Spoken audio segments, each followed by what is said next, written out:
after one, so good afternoon, everyone. Welcome to the November Lunch and Learn.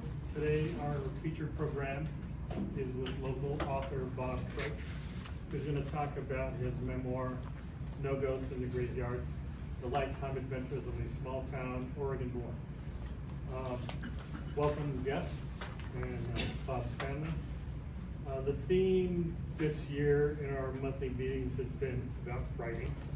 As genealogists, we like to research and gather information and build trees, but a lot of times we fail in then documenting that information and passing it on to family. So we've had a number of different guests this year that talk about their work as an author, presenting information, and so we were fortunate to get Bob to be one of those honored guests to talk about the writing process and what it was like to put together his memoir. So, welcome, Bob. The floor is yours. Thank you. Well, I want to say it's a real pleasure to have been invited by the Oregon Genealogical Society to speak here today, because I can't think of a better group to talk to your memoir about than the genealogical folks. So that pleases me. And we all have families, and we're all interested in our families and what develops in our families. And so I wrote this book not with the idea, well, first of all, I was never going to write a book. Have you ever been there? You were never going to write a book? I bet you did. And but my younger sister Linda, who lives down in Oceanside, California now, encouraged me, highly encouraged me, because I've told a lot of stories and life stories. And she highly encouraged me to write my book. And she finally kind of beat me over the head about it. And then before I wrote my book, my brother George, who was 15 months older than I, he wrote a beautiful and interesting memoir about his life in our family. And that motivated me too. But I still wasn't going to write a book, because I'd never written a book. And but I finally got interested in doing it. And I wrote it for my family. I'd like to introduce my son and grandchildren and my daughter-in-law here. This is my son Brian Kreitz, Teo Kreitz, Sophia Kreitz, and Sarah McGowan, and their mother. And so this book I really wrote for them and other great-grandchildren that I'll probably never know, because I'll be 85 in a couple of weeks. So I doubt that I'll know any great-grandkids. Or if I do, they certainly won't remember me, because they'll be so darn young by the time I pass on. So I wrote this book for them. And by the way, I'm filming this event for them and other grandkids and great-grandkids. So they'll have a visual image of me and my voice, so that they can follow that someday as they're reading this book down the line. We think how cool it is if you could pull out a book that your great-grandfather or a great-uncle or somebody had written, and you found a book like that, just, full of pages and pictures of information. It'd be fascinating, wouldn't it? And by the way, a good friend of mine, his name is Joe Weaver. He lives in Orlando, Florida. And I write about him actually in my book briefly, because I met him in Paraguay when I lived on the Paraguayan-Brazilian border. He wrote a book, and the title of it, and if any of you ever if any of you ever have the idea of writing a memoir, get this title for me. It's called Leave a Lasting Legacy by Joe Weaver. The subtitle is A Practical Guide and Template for Writing and Publishing Your Memoir and Autobiography. This is an excellent resource if you're ever in that mode, or know somebody that might be in that mode. I highly recommend that. And you might want to get that name and title from him. He was helpful for me, and I wrote the book over 85,000 words, or nearly 85,000 words. I didn't know how to put a book together. Do you guys know how to put a book together? No idea. But my friend, he's got it down. He knows how. I'd like to introduce, in addition to my son and children and their family, my wife. This is Dalva Peruzzi Kreitz, sitting right here. She's my beautiful wife. She's from Brazil. And this is our friend Mata. She's from Brazil. And there's a beautiful love story in this book about Dalva and me. We've been married a little over 25 years. And it's a long distance love story that developed and I think well described in my book. So I encourage you to read that too. Mine, I had a lot of major flops in my life. I've had a lot of major flops, but I've had some exciting successes. And my book is really a series of stories, life stories, starting from my childhood. And I'm going to walk you through those in pictures and give you a brief glimpse of instances in my life that tell a life story that I think is heartwarming, it's adventurous, and it's inspiring.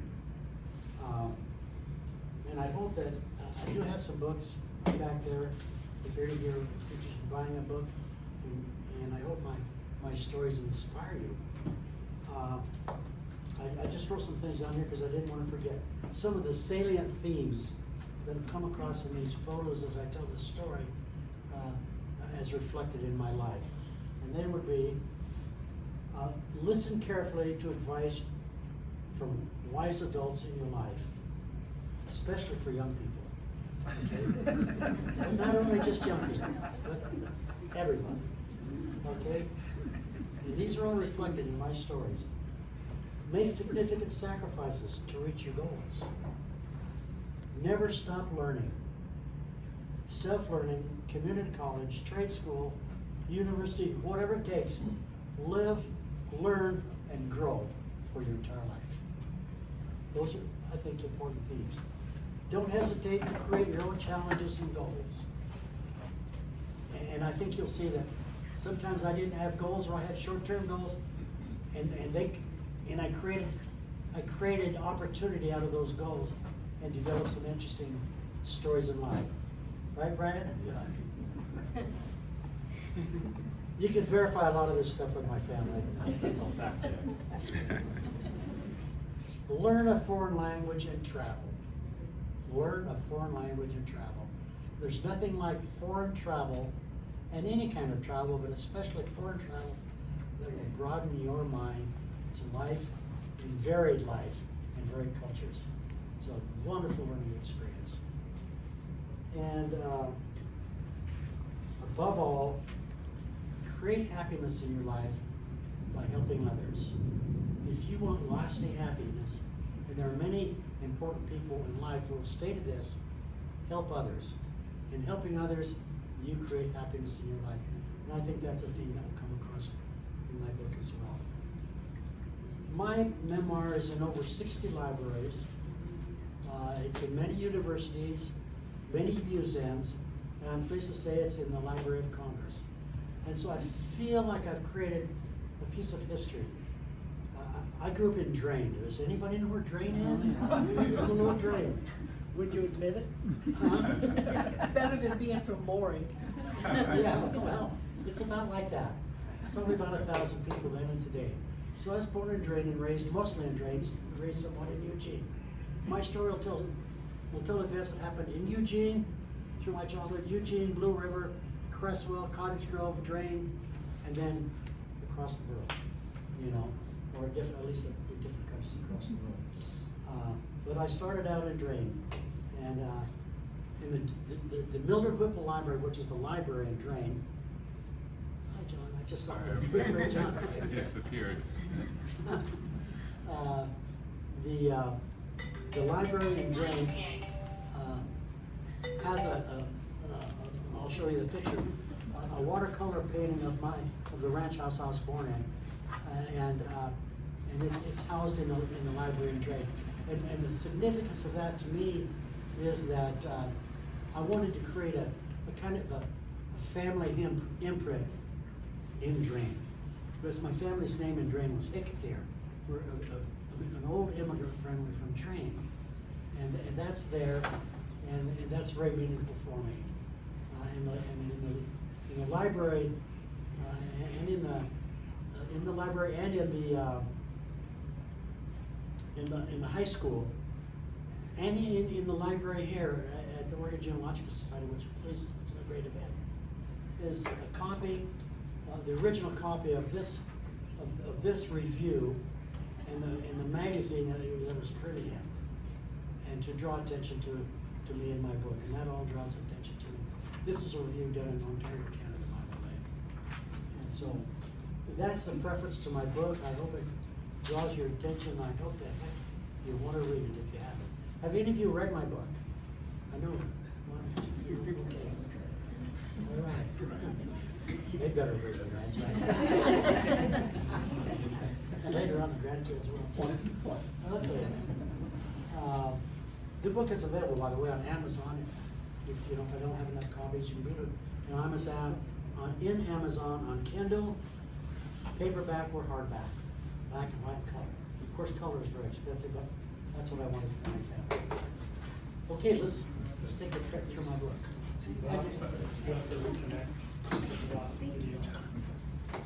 And by the way, feel free to interrupt with questions.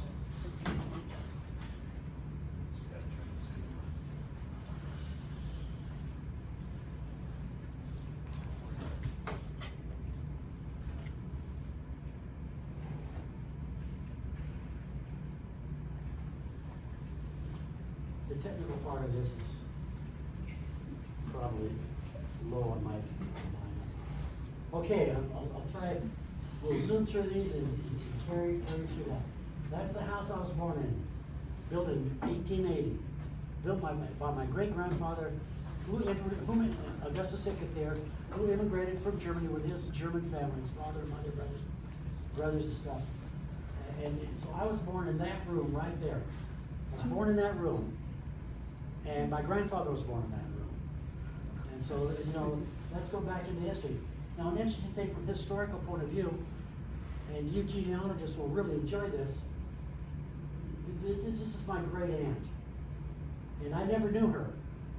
And her name is, I always forget her first name.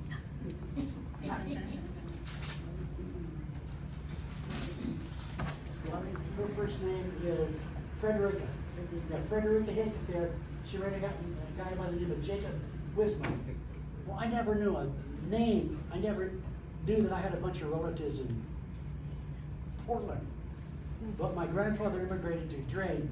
His sister and her husband Jacob immigrated, and their father and brother immigrated to what's called the Bethany area or the Beaverton area today. And I got, with this family here, this is their extended family, all of those kids, I've got tons and tons of relatives up there, and I never even knew it. Well, a friend of mine, Linda McLean, I discovered her through 23andMe, DNA. We discovered each other, and she wrote a wonderful book, eventually after mine, about the Hickfield family and the Wisman family. And she introduced me to all of those people, or at least historically introduced me to them. And in 1991, Beaverton School District built a primary school called the Jacob Wismer Elementary School. Wow. It related to my family. I didn't even know any of that, because my family never talked about that stuff. Never talked about it. So anyway, that was my second great uncle, Charles Hickfield. He was 15 years old in this picture, fought in the Civil War. He told the Army he was 18. Oh, here's Linda McLean. I don't know if she can come in that way. Yeah, she can. Hello, Linda, I just mentioned you.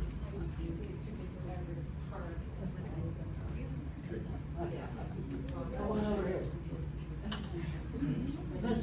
This is Linda, whom I just talked about, from Portland, and she's the one that turned me on to her great-grandmother. She grew up in the house of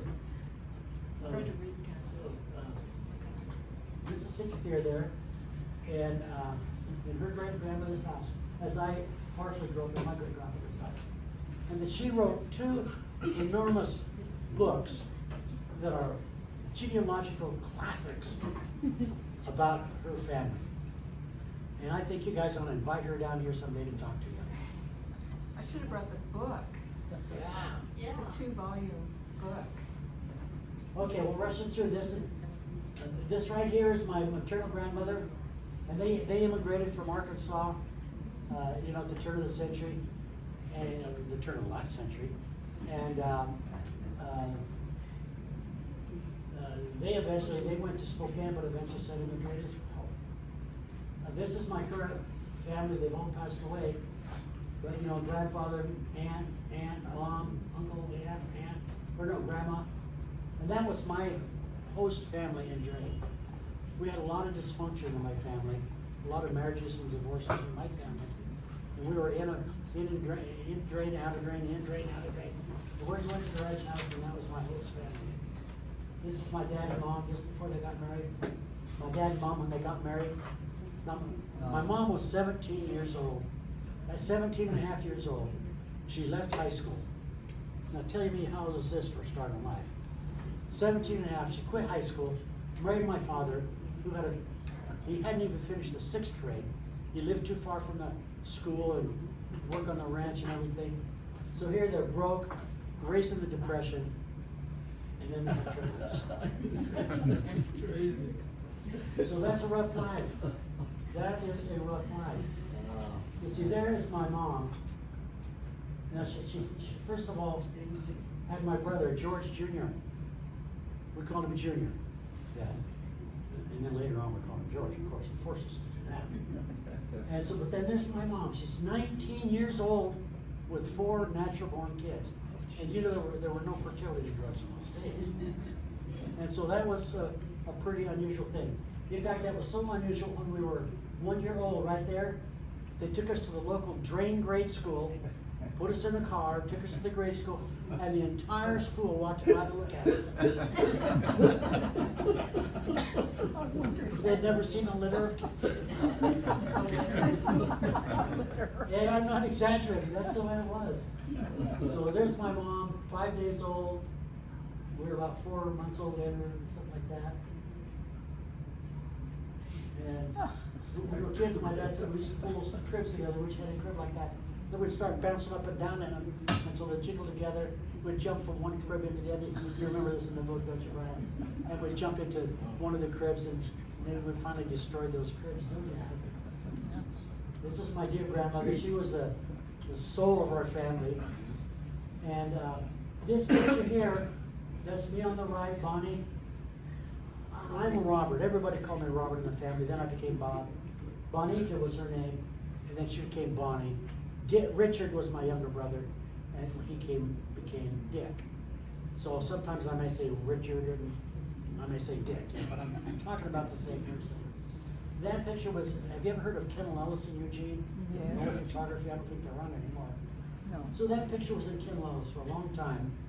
They went out of business, and eventually whoever inherited that donated that picture to Eugene, to the Lake County Museum, and I discovered it in there and went in and told them who that was, and they finally put our names on it. They were delighted. And since then, I've given them lots and lots of family pictures at the Lake County Museum. Well, you know, so my family had a rough start. The only good thing they had in that rough start was that my grandfather lived on the ranch that my great-grandfather had started as he inherited land, you know, from land grant.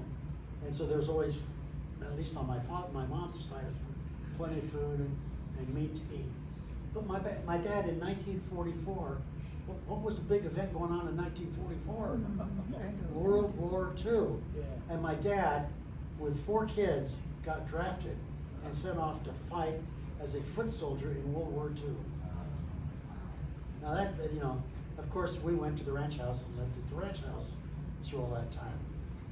And so then these are some pictures of us during those late years. I think of the Oklahoma Dust Bowl when I see this picture right here. Us sitting there, that's George, Richard, me, and Bonita. And then this is my great-grandfather, Horatio Seymour Baker, and his second wife and his kids. Right, they're all dressed up in army uniforms because our dad was off in Germany at the time. Here he came back from Germany. Now my dad came back. When he was in Germany, he got wounded. And he went through the Battle of the Bulge, and he got wounded. And he got wounded in the arm, got wounded in the leg, and he got sent to a hospital in France. Now he was a happy man. Can you imagine why? Yeah. Right. He got wounded. He wasn't killed. He wasn't mutilated, but he got sent to a hospital, and beautiful French nurses helped, you know, serving him as a patient.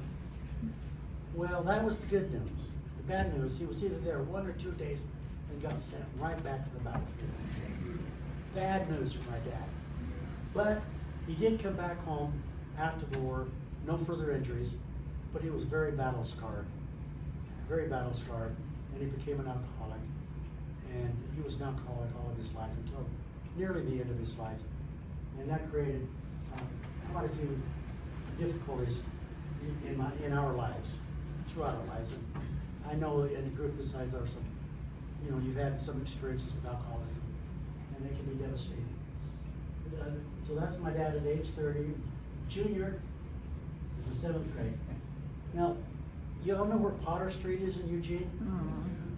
Okay, this little house, that's Richard, Bonita, and Robert, standing in front of a little house at 2634 Potter Street, which sits in front of the Masonic Cemetery. All right, you know where the Masonic Cemetery is, with the mausoleum and all? Okay, in fact, that's me when I was a little kid there, and that's the picture on the book. And that's the mausoleum right there in that cemetery. So I'm standing in front of that house. That house is right there. I took that picture when I wrote this book in 2021. That's the house that still sits there today. It was a garage. My dad built that as a garage because he was going to build a house. And he laid the framework of a house, but he never built the house. Alcohol took over. My parents got a divorce, and that was the end of that. My dad my mom got married to Harold McCallum, a Canadian logger that she met in trade, which was a nice man. We liked him. But they didn't stay married long, and they got divorced. They had a little daughter, or my sister named Linda. You'll see pictures of her.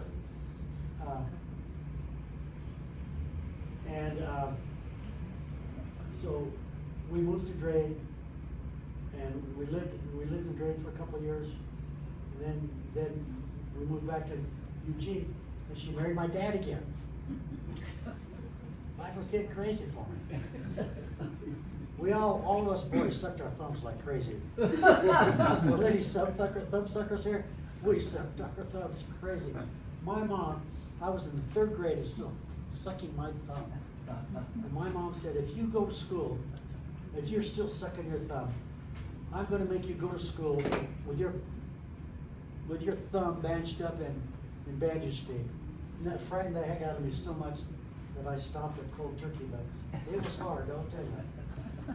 Well, anyway, during this time when we were like 9 and 10 years old, living back in Eugene, we lived at that 2634 Potter Street. It's still there. And if you're driving down, doggone it, go to 2634 Potter Street and look at that house. It's only a couple hundred square feet. Well, this right here used to be the Saturday market in Eugene. Now today, well, that later became a drugstore. Not Tiffany's, but what was that drugstore that George used to work in? No. Was it Rexall? No, it was here, then it was gone. They were really known for selling ice cream. Well, anyway, it was a big drugstore, and now it's Shaw Med Medical. Oh. So that was Shaw Med Medical today, or is. Then that's the McDonald Theater. That's, of course, the McDonald Theater is still there, but in the year 2000, the movie theater went away and it became a performance theater, which it still performs as a performance theater. But right out of high school, that was my first job, was a doorman at the McDonald Theater, and then across the street where today is the Eugene Downtown Athletic Club was the Fox Theater, earlier known as the Rex Theater. So I worked as a doorman at the Fox Theater and at the McDonald. So that was, okay, well anyway, that was my first paper stand. Then my second paper stand was here on 11th Street in the 50s. That's 11th Street in the 50s. There you'll see the old High Lake Theater up there. The old theater was up there. Right there it says Fine Food George's. There was an old cafe there, George's Cafe. Well, that was my paper stand after I left the supermarket or the market. And we would set a stack of Sunday Oregonians on a Saturday night. Sunday Oregonians there at the market. And then we 3 boys, my sister tried it one night, and that was it. But then we 3 boys would walk on the streets carrying this pack of papers, and would yell out, "Get your Sunday Oregonian paper!" Just, up and down the streets shouting like that. And the first time I tried that, man, I couldn't get through it. It just frightened me to death. I got halfway through it and then drained out. But before the night was out, I could shout right through it, and I still can today, And so we were shy, except George. George was never shy. We three triplets were shy, and then we, being out on the streets, opened us up quite a bit. My dad always, he taught us a trick. He said, "There's one way you can always maybe talk someone into buying a paper." I'd say, "Well, what state were you born in?" And the guy would say, "Well, you tell me and I'll buy a paper from you." We'd always just say, "The state of infancy." Kind of corny, but that was where we were at. All right. There's another man right back here. What's your name, sir? Me? You. John. John. He came up and he lived in Bend when he was a kid. And he's 5 years older than I am. And he told me that he was selling newspapers in Bend. That was cool. That was very cool. Well, when we were selling papers, there was this, do we even remember the old Pope's ice cream and donuts Oh, yeah, I store? remember. Had a donut machine in the front window? Is that the one? Yeah, right there. Willamette? Right there in Willamette, and right there was a conveyor belt with donuts that could go going by, and I would always stop there and salivate over those donuts, roll them by in front of me. It was always close, so I never got one of them. But a lot of those neat shops got torn down in Eugene, during the renovation days when they put in the mall, whatever you call it, mall, but the urbanized the center. Edison grade school, 4th grade class. What's that? Eugene Armory. Eugene Armory. How many of you have seen the Eugene Armory when it was here? Anybody? All right. Okay, at least a couple of you. Well, it hasn't been there since, I don't know, maybe 1979 or something. I'm not sure when. Where was it, Bob? Where what? This was located at the corner of 7th and Oak, I believe. Then what went up there later was an Umpqua Bank, and now it's now there's a equity store there, or there's a lawyers and whatnot there. But that is the Armory, and it's here for 2 reasons. When we were kids, with the last 5 papers that we sold, we could go into the Armory, and they'd let us in. Pardon me? Watch wrestling? And watch wrestling, because they had wrestling matches, and we'd watch the wrestling matches. And young kids, could that be funner? They'd end up selling your papers, going in there, and we'd sell those papers lickety split, and there we were selling those, watching the matches. Have any of you ever heard of Gorgeous George? Oh, yes. Yeah, Gorgeous George. Now, you young people have never heard of him. Look up Gorgeous George on the internet, and you'll find that he was a very famous wrestler. And he fought here in Eugene, and we got to see him wrestle. He was like all of them, an actor. I got to meet him. I was about that tall. Really? Yeah. All right. Very good. My See, dad that's what's worked for fun a about radio talking station. about these old stories. Yeah. My dad was chief engineer at a radio station in Portland. And George was there for something or other. He was the first and most famous of the glamorous athletes. He was You know, glamorous. He'd come out with wigs and robes and the whole bit. And even Muhammad Ali copied Gorgeous George. But in his own way. And we got to see Germans wrestle bears that were, their claws were covered and everything, and fight kangaroos. We saw a group of midgets called the midgets tag team fight. Oh, we had a lot of fun. Ed Button, Rufus Jones. We had a lot of fun. So anyway, this is pictures of us getting a little older. Here we are. That's me. That's when I was probably about 9 years old, selling newspapers. Well, we were at this little place, this little garage house that my mom had raised up money. I think she said $2,000 during the war, and they bought that property in Eugene. That property now, I went to Zillow. I mean, it's gonna be worth 300,000 now or something.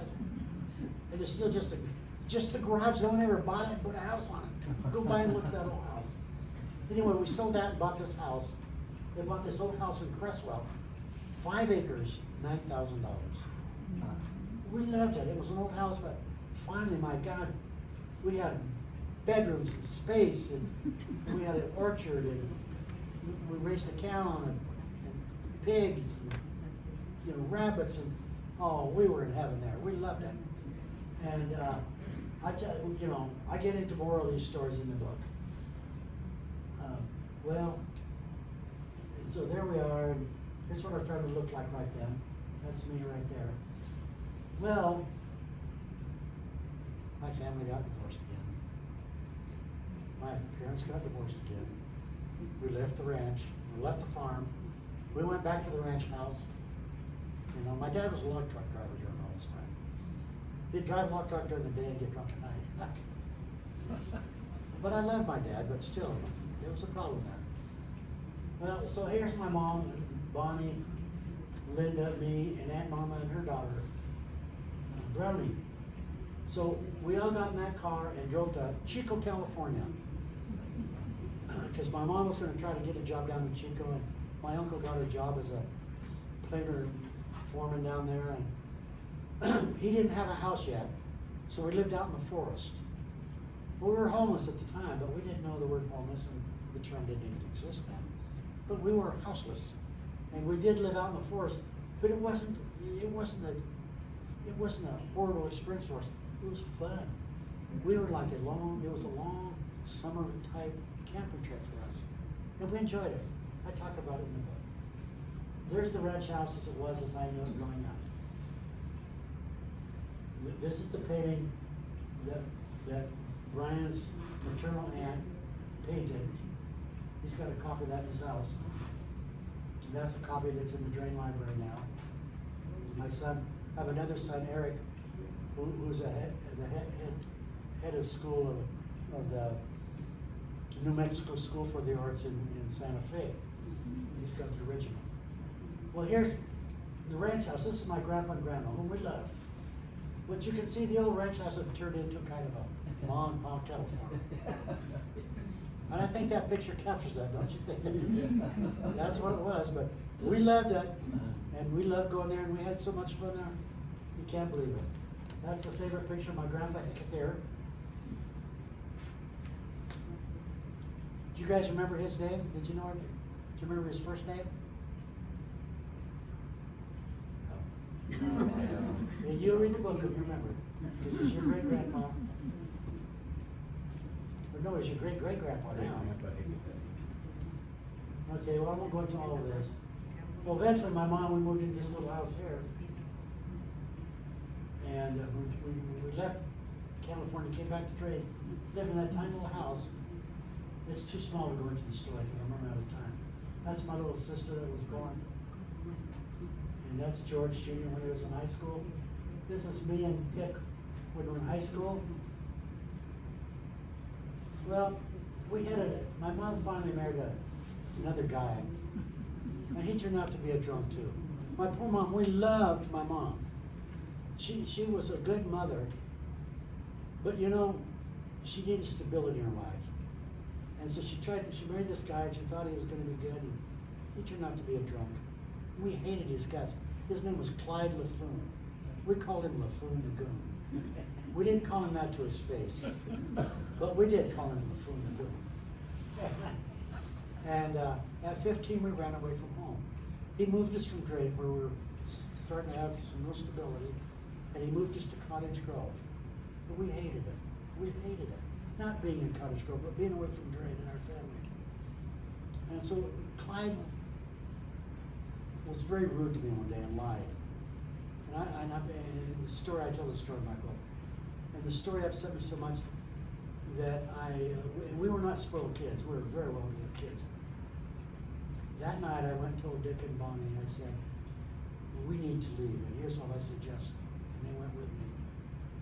We'll take these motorcycles, we pushed them up the road in the middle of the night. Quietly, what'd you guys think of this?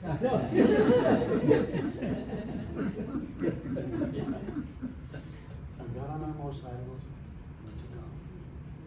And we went to the ranch house. That was our home base. And Grandma hated Clyde LaFou too. And so we spent the rest of our time in school, living and training. Grandma and Grandpa couldn't take care of all of us, so one of us, I lived with this family, my aunt and uncle and their kids. And Bonnie went with another aunt and uncle, and Dick went with another aunt and uncle. They all lived in Drain. All of our family was stable in there. And we finished high school living with them, and it was successful. We did reunite with my folks. Not Clyde, thank God. My mom finally left him again, but she moved back to Eugene, and we did reunite with her, and we loved her and stayed close to her. But we didn't want the food there. But when I was in school, were any of you ever insecure in high school? No one insecure? I'll admit it. Okay, okay. I was insecure in high school. I mean, I was a nice, outgoing kid. I got along well, and I think I was even voted best personality one time in my senior year. But I wasn't a leader. I was not a leader. I was a good follower. Well, one time during my junior year, and this is where I think it really helps to take good advice from people. A teacher came up to me and said, "Bob, I want you to run for student body president." What? I did not want to do that. The idea literally frightened the hell out of me.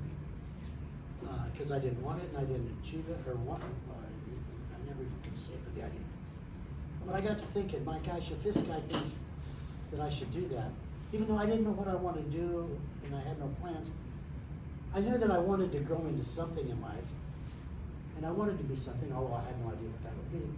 So I didn't tell myself, well, maybe I should take this experience and try to grow with it. And I did. And I was elected student body president. You can't scare that guy. So that's me as a student body president.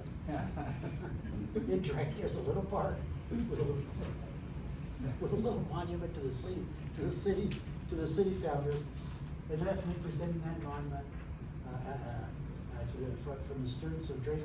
At that time it was called Drake Union High School. Now it's called North Douglas High School. To the city and the leaders of the community. This is my sister Bonnie. She was a beautiful woman, and she was the homecoming queen. There's me as a student body president in our student council. My favorite subject in school was band. I played clarinet and I played saxophone all the way from 5th grade through 12th grade. So that's me right there on the saxophone. That was our school dance night. We had lots of fun. So we had good lives in Drayton as kids. You know, I mean, we had a lot of family turmoil, but we had good lives and we had a lot of fun. You know, we would have never played for big teams, although my brother would have. He was a big football player. The guy weighed 150 pounds, and that was me as a guard. So I think that was me right there as a guard. On the football team at 150 pounds. My brother back there was a fullback, but he was a 190 pounds, and he was one heck of a fullback. And so that's Dick in his Letterman's jacket, and that's Dick, Barney, and Bob in our senior pictures. But Dick and I joined the National Guard when we were 17 and a half. And why did we do that? Well, we weren't Army crazy, believe me. But draft was big then. We didn't want to get drafted. And so we joined the National Guard, and I'm glad we did. So we spent 6 months we went all through senior year, Tuesday nights going to Cottage Grove Armory, National Guard meetings. Then we went 6 months active duty to Fort Ord, California, and then came back and spent another 3 or 3.5 years of guard meetings. And God did it though. So anyway, I never planned on going to school. I never planned on going to school. You know, when you grow up and everybody in your family has never gone to school, they're kind of, they don't say it, but they feel like they're anti-education. And then there's the educated people, the teachers, the lawyers, those kinds of people. Well, you get in a mental set where you have a different mental attitude about all of that. So I could not see myself as a high school kid thinking about doing something that a college graduate could do. Excuse me just a second. I don't drink it.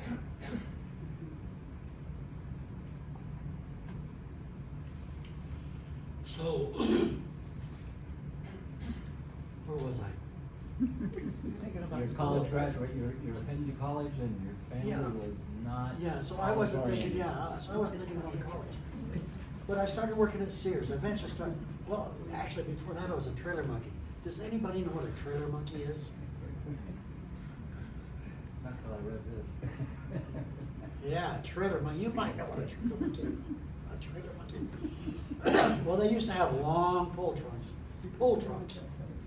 Here, going up and down the highway all the time. You know, they haul poles. My dad hauled them. 100 feet long, up to 140 feet long or so. Well, there's a guy sitting on the back of those poles with a little hydraulic handle in his hand, steering the trailer. Because the truck, or the trailer is not connected to the truck. The reach is not long enough. So they called those guys back there trailer monkey. And I was a trailer monkey for a while. I talked about it. Okay, well, I went to work for Sears. Sears was a temp charge there. I'm sure some of you have been at that old Sears store. And I lived at, I worked for over a year at the Division 9, the hardware department. And then this guy here, Earl Wright, he's in the book because, right here, because he was an important person in my life at that time. Another person, an older person, who had a big impact on me. Well, I was not gonna go to college like they said, because no one ever expected that. And Earl kept saying, you know, everybody I worked with there, or all the young people, were college students. And so I got along well with them. I visited with him and I, related with him. And Earl and I became friends. And he said, well, Bob, why aren't you going to college? Well, I just sloughed that off because I wasn't gonna tell him my whole story. But he'd keep coming back and say, Bob, you gotta go to college. It's gonna change your life. Open up your mind to handling all kinds of issues in life and challenges in life and opportunities for jobs in life, etc. So, I got to thinking about that, and the idea scared the heck out of me because I didn't think of myself as a college student. But pretty soon I started putting the clothes on of a college student and imagining myself being a college student. And so I finally said to myself, because I really liked Earl, and he seemed very bright and urbane, and I thought, and he was convinced I would be a good college student. So, well, maybe I ought to try this out. So I said, okay, I'll become a college student. Now, I had just bought a 1955 Chevy Bel Air. Now, who knows what a 55 Chevy Bel Air looks like? Raise your hand. They're nice, weren't they? They were nice cars. So I had this beautiful car. And I was making payments from my salary at Sears. Well, I could not go to the University of Oregon and keep making payments on that car. So what did I do? I sold the car and bought a bicycle. So that's part of why I say sometimes you have to make sacrifices. That was not the only sacrifice I made, but sometimes you have to make sacrifices, and it paid off. It was a big sacrifice at the time, but it really paid off. And so I went on to college. Big storm in October of 1962 in Eugene. What was that? Columbus Day. Columbus Day storm. I won't go into it anymore. Read about it, and I tell you about a motor scooter ride I had in Eugene during that storm, and delivered kids in the school bus. I'm glad you read about it. Anyway, so this is Bob Kreitz. I got that. That was a painting of some artist in Hollywood or Disneyland made of me one time as a traveler. So now I begin my foreign travels.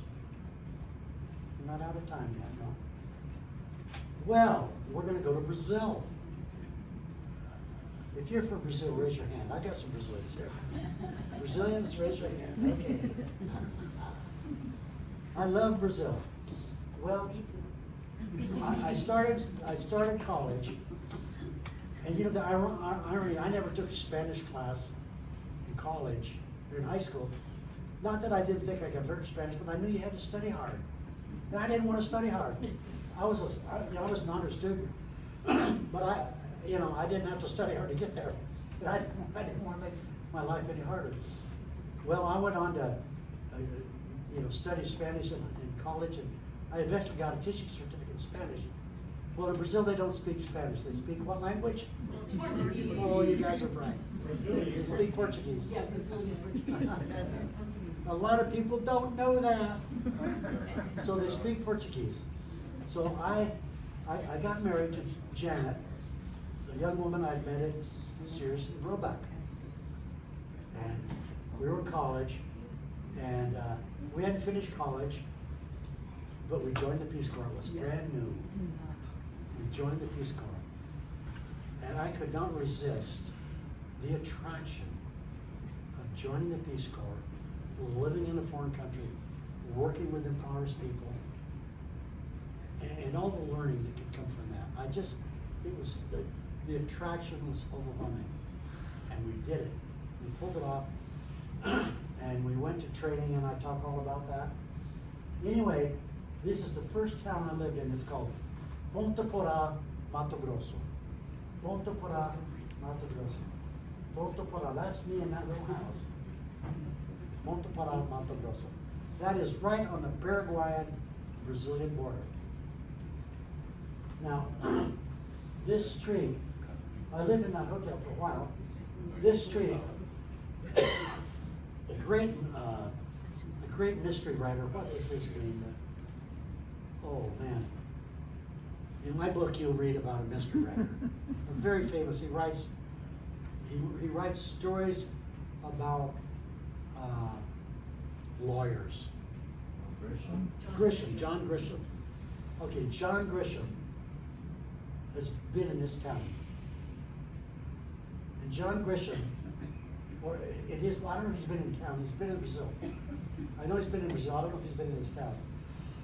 But in his story, in his story, and it's mentioned in my book, his main character is living in this town, Ponta Porá, right here. And he talks about this street right here. He mentions that street. You read about it in my book. So I thought I did not read it. And you read about this town. I'm not going to tell you much more about it. It's described in my book, and it's a fascinating town. This was my partner, a cowboy. He was my partner in the community health program I worked with. He was known to have killed a man once. This was they still have an army base there. Then it was the cavalry. And this is right in my town, and this is a formation from the cavalry walking by or marching by. Today, the town has grown so much it just kind of has encircled the base, and it's now mechanized treatment. That's me and Janet and an orphanage that we visited a lot. Well, I got out of the Peace Corps. I came back, worked at Georgetown University, helping train Peace Corps volunteers, and then went to the University of Washington because I didn't have my bachelor's degree yet. I got my bachelor's degree at the University of Washington in Latin American Studies. Well, when you go to school, what are you always doing when you're poor? You're working. You're working your tail off, day and night. And they have a beautiful football stadium. I never went to the football stadium. I never went to football, basketball games, nothing. But I drove buses, and I actually enjoyed it. That was one of the buses I drove right there. And I tell some funny stories in my book that happened when I'm driving those buses. They're kind of funny. I can tell one of them. Dolly doesn't like me to tell the story, but I'm going to tell it anyway. Because it makes fun of a drunk. But you got to realize, I realize drunkenness is a medical problem. I realize that. So I'm not making fun of drunks, but sometimes funny situations happen. And I've been in funny situations, and I've been in scary situations. Well, this is a funny situation. So I'm driving a bus in Seattle. One just exactly like this. It was an afternoon bus out of town. The bus in the afternoon fills up with young women coming out of the all the offices. The bus just standing room only. So I'm heading north, up I believe 4th Avenue. Well, downtown this drunk got on, but he was already on and tons of people behind him. And he was very drunk. And he sat behind me, so I could see him in the big window. And sure enough, there was an attractive young woman sitting across from him. And my fear was that he was going to harass these young women on the bus.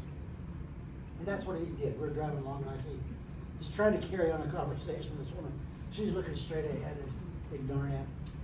And so I'm thinking, how can I save this young lady, for this situation?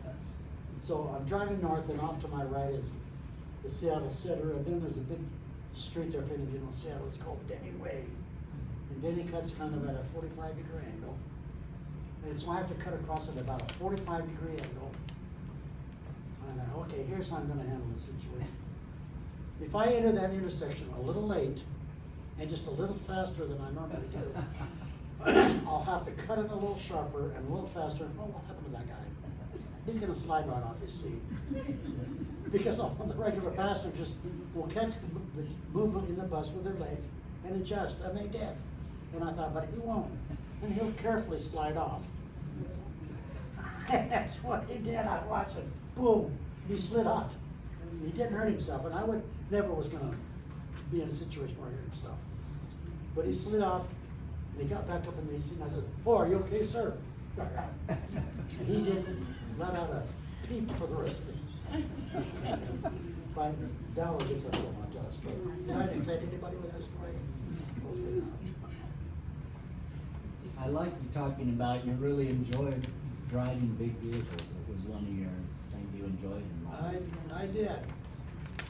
I really enjoyed it, and I guess I got paid decent wages as a union wages as a bus driver. This is Dr. Bertha DeVore. She delivered us kids when we were born. She delivered my mom when she was born.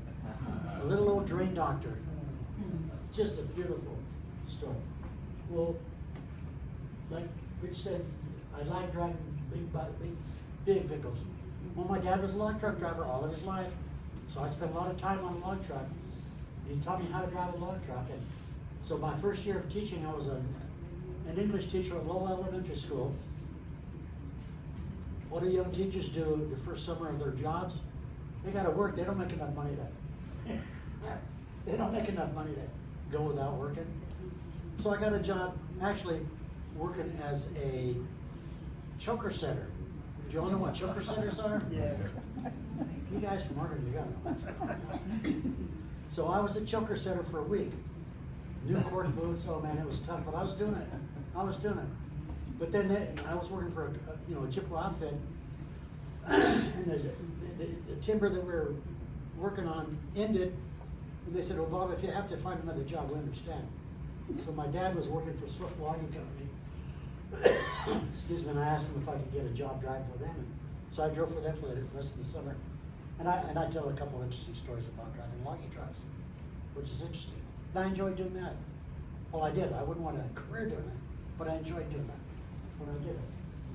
Well, if there's ever a job to be had, I've done it. When I was a kid, I picked beans, strawberries. I set pins in a bowling alley when I was in high school. I sold little shelf jewelry that my mom made. We'd done everything. Selling the newspapers that we sent in Eugene.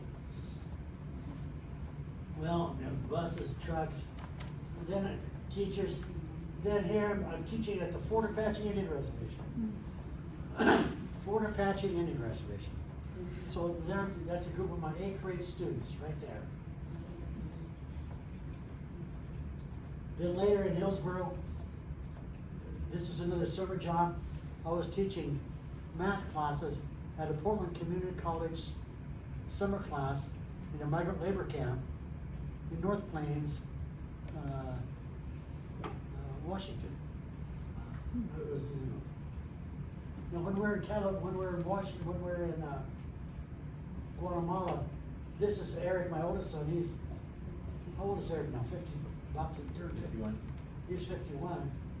And so, I was up in the village, so, you know, I was in the Peace Corps for 2 years. Then later on, you know, I became a teacher and counselor in Hillsborough School District, and then I wanted to get back overseas. You know, sometimes you get that foreign blood in you. And so I got back into the Peace Corps as an associate director of the Peace Corps, supervising 40 Peace Corps volunteers throughout Guatemala. Oh, was that very interesting. So here I'm up in the western islands of Guatemala, visiting an Indian village where a Peace Corps volunteer had developed a water system. He was an engineer. He had developed a gravity-fed water system to provide potable water to this Indian village. And then this was a celebration that I had for that. I've been sitting there.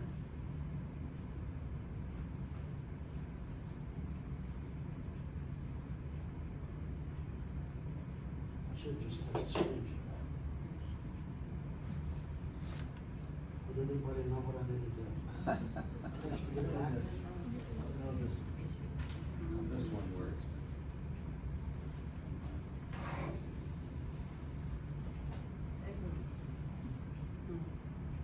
There's a back arrow. Mode is non-available while offline.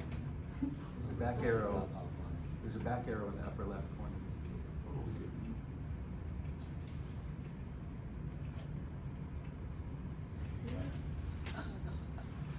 There it It's is. there, there you go. Yeah. Thank you, Brian. Hey, Brian. It's good to have smart kids. Push a button. I just feel that's a good button pusher, good Yeah. night. So anyway, this is a picture of kids in Guatemala. Part of the Peace Corps volunteers work there and introducing gardening to the schools. In addition to all that, I was an investment broker for 8 years. Has anybody heard of Pacific First Federal Savings Bank in Eugene years? Did anybody ever bank at PFF? No. Anyway, I was an investment broker, right? There's investment programs for PFF, you know, and I was very successful at that. Well, rushing on to my stories, and I've got a half an hour here. I'm not putting any of you to sleep, am I yet? Okay. Here, you know, I talked about accepting challenges and doing things. Well, you know, I eventually became a counselor at Briggs Middle School in Springfield. I was at Briggs Middle School for 13 years, and I spent probably more of my life as a school counselor, which was a very, very rewarding career for me. And I enjoyed that immensely, and I think I contributed a lot to that. And when I was at Briggs Middle School, and at that time, Brian and my other son were going to school here in Eugene. You know, I speak fluent Portuguese, and this runner, does anybody know who that runner is? Okay. That's Maria Mutola. She's known as the world's most famous 800-meter runner in the world. Not because she holds a world record, because that was held by a Czechoslovakian who was running probably under drugs.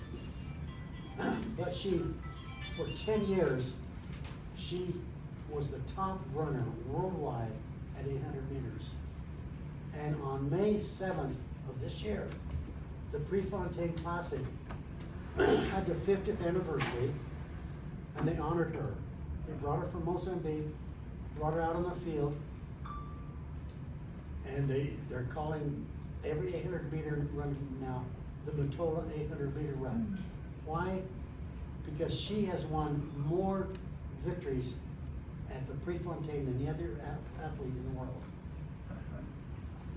She has won more. She's the most winningest athlete. Well, how did I come to know this young lady? I'm just a counselor at Briggs Middle School. Well, when you speak foreign languages, you never know what the heck's going to happen. The Mozambican Olympic Committee, when she was 15, she ran in the Olympics in Seoul, Korea. At 15, they wanted her, she wanted to come to the United States to run. Originally, Mozambique wouldn't let her. They're very anti-American, very pro-communist. The Mozambican Olympic Committee was on a street called Mao Zedong Street. so on and so forth. But eventually, the head of the government there opened up the political waters eventually and made it possible for her to come to the United States. So the American embassy there was contacted by the Mozambique Olympic Committee to help find a place in the United States where Maria could study and train. Because she was gonna receive, if she could find that place, she'd receive a scholarship from the Olympic Committee, the Mozambique Olympic, from a subgroup called Olympic Solidarity. Well, they contacted Lindell Wilkins, who was a PE teacher at Lane Community College, who would put on performances in the Caribbean for the United States. And Lindell had heard of, Maria, but she, Maria only had a 5th grade education and didn't speak a word of English. So she couldn't go to Lane Community College. So what the heck to do with Maria? They were to get her to Eugene, because there were 4 other places that had been contacted, and in the United States. So they said, well, you ought to contact the local Peace Corps group. So I was a member and one of the leaders of a group called West Cascade Peace Corps Association. And so they contacted Burl Brickman, the director of the president of that organization, who immediately thought of me, and she got in touch with me. He said, Bob, would you like to help a young girl, and, earn a chance to come to the United States and study and run track? Well, that sounds like fun to me. That was right down my line of work, wasn't it? I said, sure. And then there was just all volunteer work. Maria didn't know it until she was here in July that I did that all just out of my heart. I wasn't paid to do that. She didn't even know that, because it was just something that was fun. And so I made it happen. I opened all the doors with the school district, with the American embassy, immigration and all that, to make it possible to bring Maria here. And we convinced the Mozambique Olympic Committee to send her to me. I was the Oregon Training Center.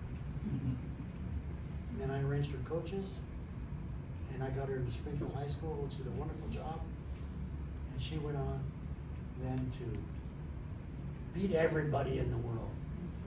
She's won outdoor world championships 3 times, indoor world champions 6 or 7 times, a gold medal, or a bronze medal in the Olympics, a gold medal in the Olympics.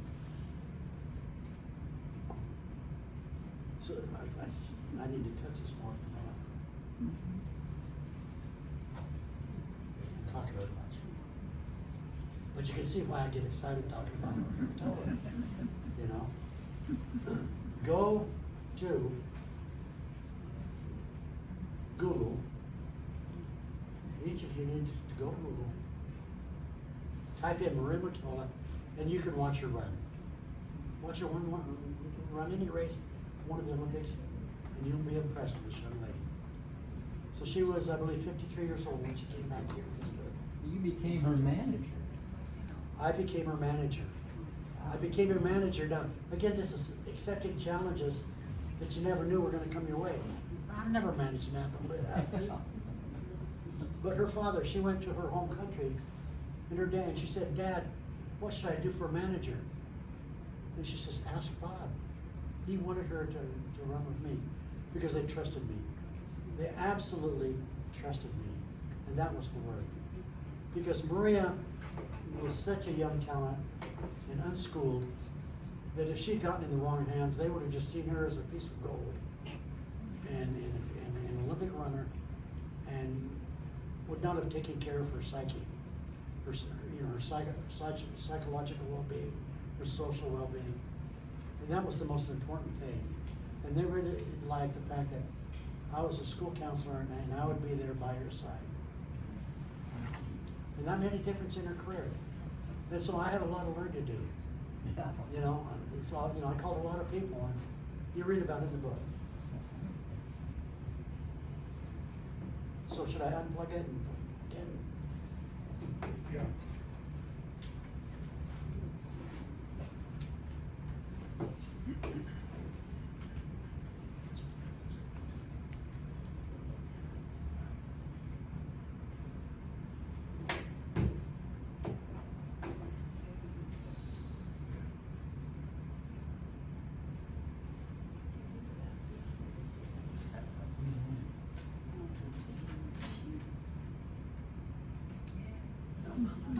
Well, there's Eric and there's Sophia, which is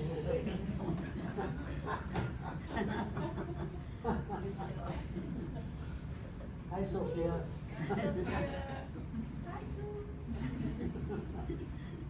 Okay, so by the way, that's Maria Matola winning the gold, and that's Steffi Graf's from Germany, and that's the British girl who won the bronze. Uh-oh, we didn't get.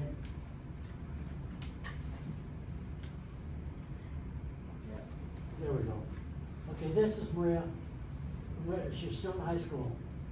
She was still in high school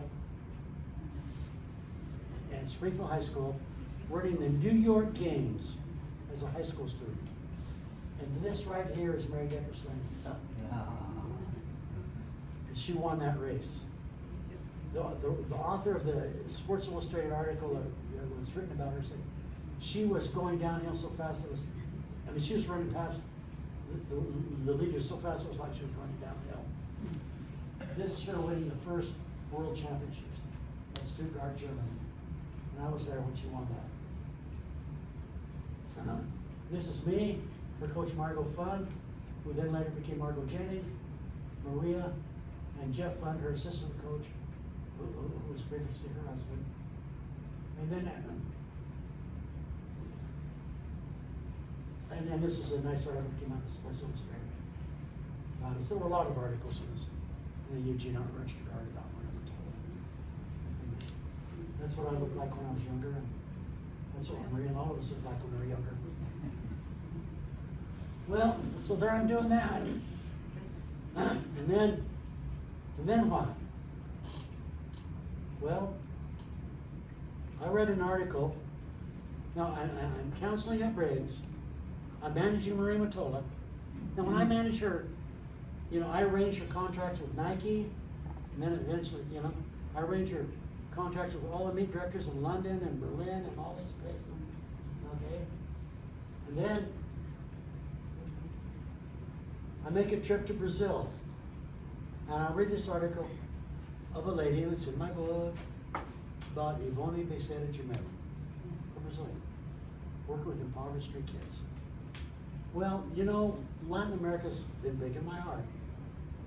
And so for 3 years when I was at Briggs, we'd raised over $8,000 as a way of me connecting our middle school students with students of other countries, impoverished students. And we raised over $8,000 in 3 years to help build and improve schools in Ecuador, Paraguay, not Ecuador, Costa Rica, El Salvador, Paraguay. And it really went over well. The kids really got into fundraising. So then when I read this article at Hemispheres magazine on my trip to Rio, I read this article about this lady who was helping these kids in Rio de Janeiro. I said, I want to meet this lady. So I called her up and I met her. And out of that, I developed a program called Students Helping Street Kids International. And that's a picture of me at an education conference. And we developed a program to offer a service learning opportunity to kids in American schools to sponsor and impoverished kids living in the favelas of some Brazilian cities to get an education. Brian was with me on one of those trips. And when I first met the kids, in my book there's a picture where I first met all these kids. Brian's not in that picture, but he was there at the time. Well, it was about this time I met Dalva. That's when I met Dalva. And so I started this program. This is even some kids in Briggs Middle School. And this girl right here was 7 years old. Brian met her right when she was that age. 7 years old. And she was living in an old hotel that had been a house of prostitution. It had caught on fire and all the prostitutes left. And then all the poor people took over the hotel. And her mom, her dad, and his sister lived in that one room, one bathroom abode. She was the first student that we sponsored. Today she's, I believe, 33 years old at least. I brought her, I gave her an education, we gave her a scholarship to it. With the kids of Briggs, raising the money every year to fund her scholarship. What, you see what's in it for Elizabeth, the Brazilian kid. She's getting an education that's gonna allow her to leave poverty. What's in it for the American kids raising the money? Well, that ties them with impoverished kids. It shows them a route for what it's like to help other people, how good it feels to help other people, and to learn about other cultures, and it broadens their mind. And it was really, has been a positive experience. Elizabeth now, then I got her in, I got a private scholarship for her in Brazil to learn English.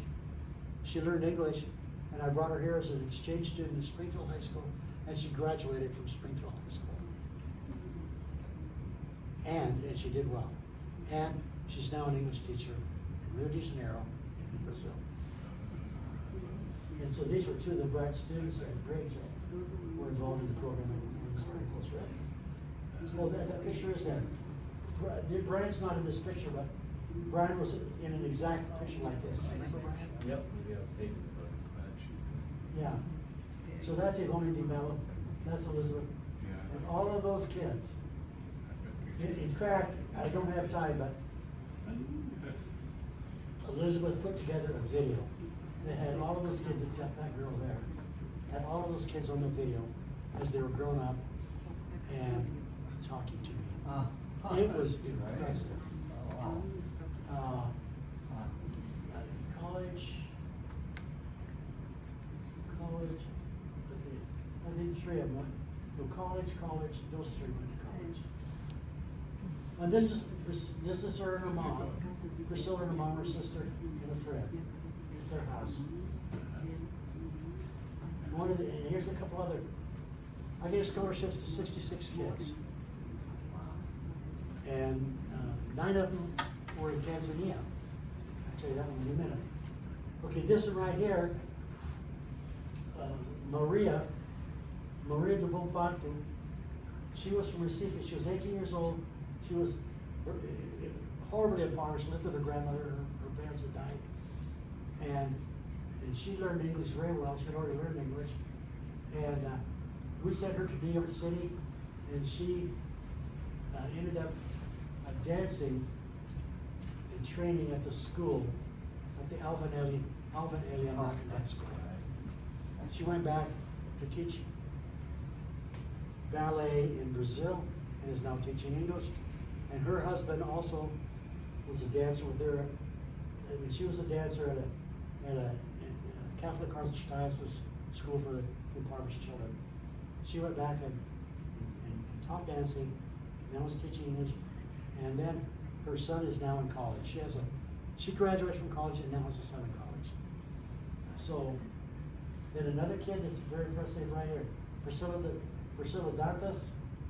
I've got some people here who know Priscilla. Yeah, you know Priscilla, you know Priscilla, you know Priscilla. And where'd Fabio go? Top left. Okay, Fabio knows Two. Priscilla. Dual. You know Priscilla, and you know Priscilla. Priscilla was 10 years old when I met her here. She lived in that shack in a mangrove swamp in Olinda, right next to Recife, Brazil. She was a bright student, and she was a piano prodigy. Her father was a night watchman. All this is spelled out in my book. She was a night watchman. He was a night watchman at a music school, and she learned the piano, and she was so good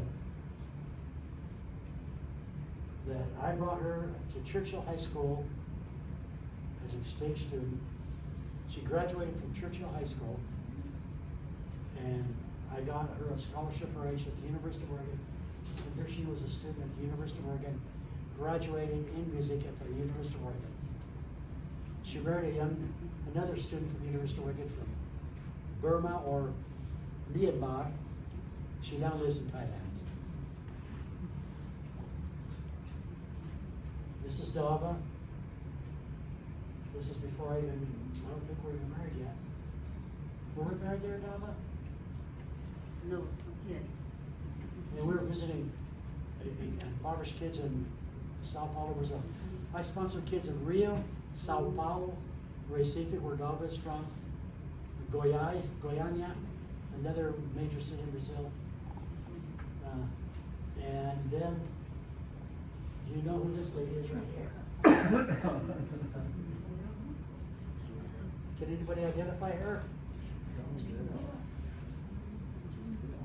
The famous lady with chimpanzees, Dr. Jane Goodall. Okay, so Dr. Jane Goodall met her at an Oregon Youth Conference at the Holiday Inn in Wilsonville. Dawn and I were putting on a conference for teachers there, exhibiting my program. And she was there as a keynote speaker. And she saw my exhibit, and she looked at me and she said, "Would you do this with us in Tanzania?" And I couldn't resist saying, "Let's say yes." And so I started sponsoring kids. This is Anunciata, the first kid we sponsored in Brazil, just for Kigoma. And this is my dad, and one of my stepmoms, Joan, they both passed away. This is my son, Brian, swinging on a vine in the Amazon jungle. Now, isn't that cool? One of the things I wanted my kids to do is become oriented to the world, and especially Latin America. So there he is. What kind of fish is that? That's a piranha. Well, we say piranha. Yeah. So he caught a piranha. It was so small we had to let it go. But he was the only one on the boat that caught the piranha. This is Dava and me. This is our wedding. My brother George married us. My brother Dick was the best man. So that's George right there. And that's my aunt Donna. And her sister, Donna, was a bridesmaid. That was just right here at the Campbell Center in Eugene. It was a beautiful wedding. This is my favorite picture of Donna and me, one of my family reunions. And so we met, and you can read about our love story. It's a beautiful love story in my book. So I'll bring this to a close here by saying, I have some closing pictures of family in my book. And that's what this whole book is all about, is family. And so there's Eric, my eldest son, who lives in Santa Fe. This is his husband, and this is Erlon, their adopted son. He's a senior this year at Santa Fe High School, and will be a university student next year at the University at New Mexico State University. This is Dava's daughter, Mariana. Her son, her husband, Bethel, Son-in-law. granddaughters. Son-in-law. Well, I said Mariana's husband. And that's Lisa, or Nicole and Lisa, our granddaughters. The youngest one is now an 8th grader, and the oldest is a 10th grader. They live in Duarte, California, in Los Angeles, and that's where Dov and I just moved, so that we could be near, right 2.5 blocks from my family. They're all involved in a musical high school there.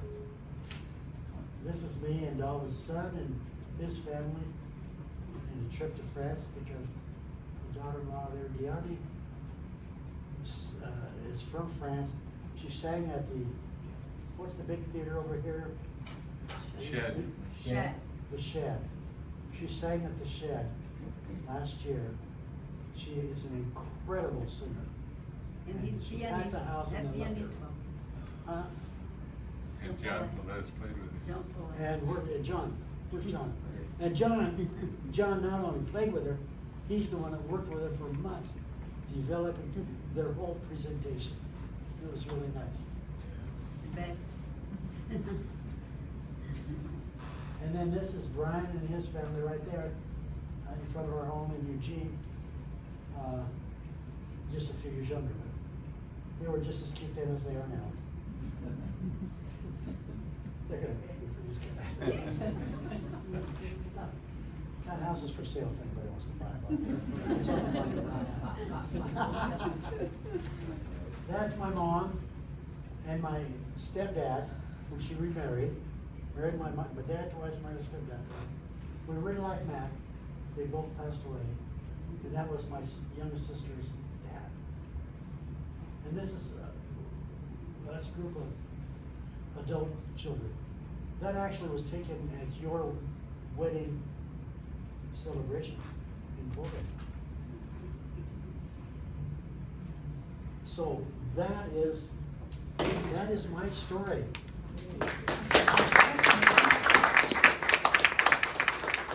Thank you very much for listening to that, and if you have any kind of questions as remote as they may be, or as deep as you want to make them, feel free to ask questions. Books over there, you can buy one for $20 a piece if you want one. If you do buy a book, by the way, write a review on Amazon or Goodreads. And I want to thank you again for coming. It was a pleasure talking. Thank you. Great, Bob. Thank you. I hope that some of you will write a memoir of your own, because it's been the most gratifying thing I've done. Thank you.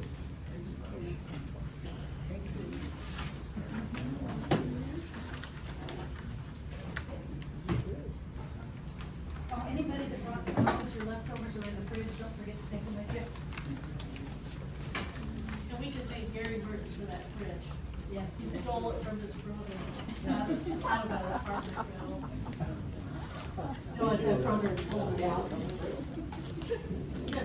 Replaces. Brad, would you have me that plastic bag here?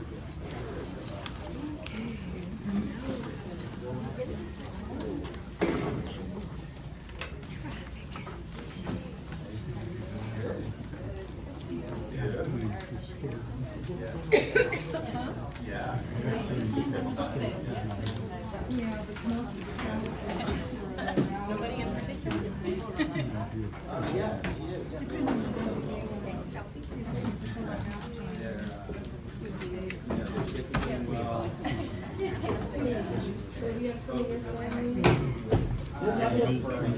You're relative. Yeah, we are. He says you're in charge. Oh. Yeah, we're third cousins, so you'll be fourth cousin. Third cousin, once removed. Okay.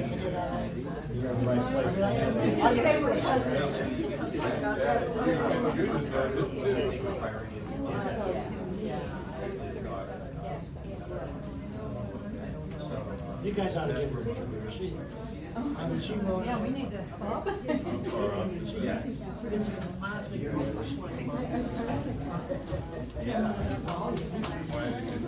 Don't you think Paul Williams has got all of my relatives, all of our relatives, and her relatives? The chairs have been rolled. It's beautiful.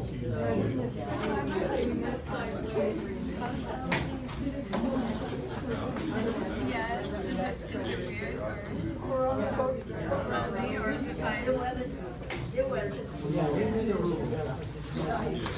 Yeah, I think we met once at a party.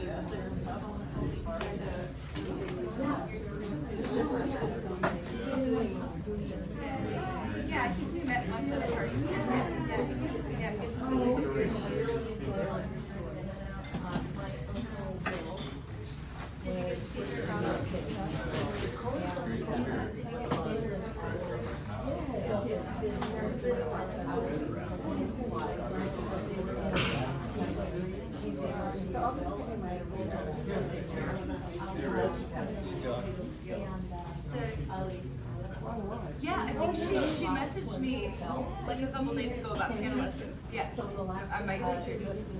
If they get back, a lot of people say, oh, they ask questions and then they never follow through. But if they follow through, then I'll teach them.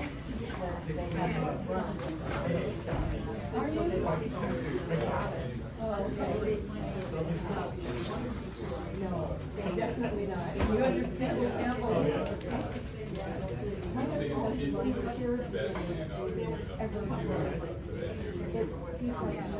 Yeah, like 4 or 5, yeah. I mean, it depends on the student. She seems like a 4-year-old, that maybe it would be fine. I've had one 4-year-old, and now he's 6.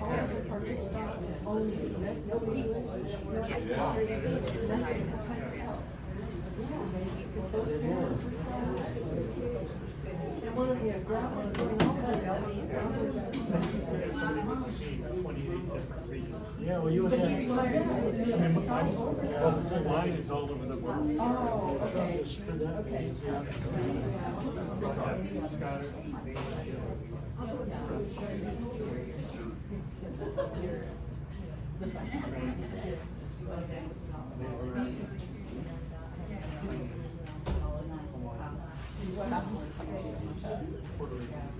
Yeah, I would be open to try with her, but yeah, but they'll have to respond to my email.